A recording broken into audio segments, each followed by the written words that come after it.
तपाईहरुलाई एउटा कुरा अचम्म लाग्छ होला, मैले पनि अस्ति प्रधानमन्त्री भएपछि नै थाहा पाएँ, भारतले नेपालको जग्गा मात्र हैन, नेपालले पनि भारतको जग्गा धेरै ठाउँमा मिचेको छ। कालोपानी लिपुलेक लिपियाधुराको समस्या निकै लामो समयदेखि चल्दै आएको छ र अन्य सीमामा थुप्रै समस्याहरू छन्। त्यो सीमामा चाहिँ कहिले सरकार छ भने सीमाका चाहिँ आम नागरिकहरूले अनुभूति गर्न सक्छन्, त्यो प्रश्न गर्न चाहन्छु।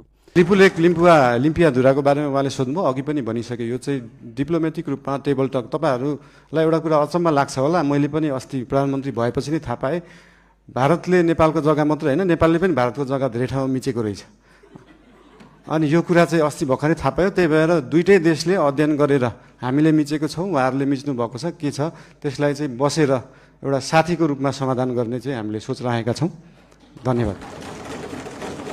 सहकारीको विषयमा पनि सोध्नु भएको थियो। सहकारीको विषयमा पनि अहिले एउटा कोष खडा गरेको छ र बाहिर न्युजमा आए जस्तो नेपाल सरकारको पैसा गएको मात्रै जस्तो देखिन्छ। हामीले सहकारीबाट उठाएको पनि पैसा छ। अस्ति लास्ट विकको रिपोर्ट हेर्दाखेरि 3 करोड जस्तो सहकारीबाट उठाइएको थियो, 50-60 लाख जस्तो दिएको थियो। यसको मतलब सरकारको पैसा गइरहेको होइन, हामीले सहकारीहरूबाट उठाएरै उहाँहरू पीडितहरूलाई पैसा बाँड्ने हो। त्यसमा कुनै पनि कन्फ्युजन नराख्न।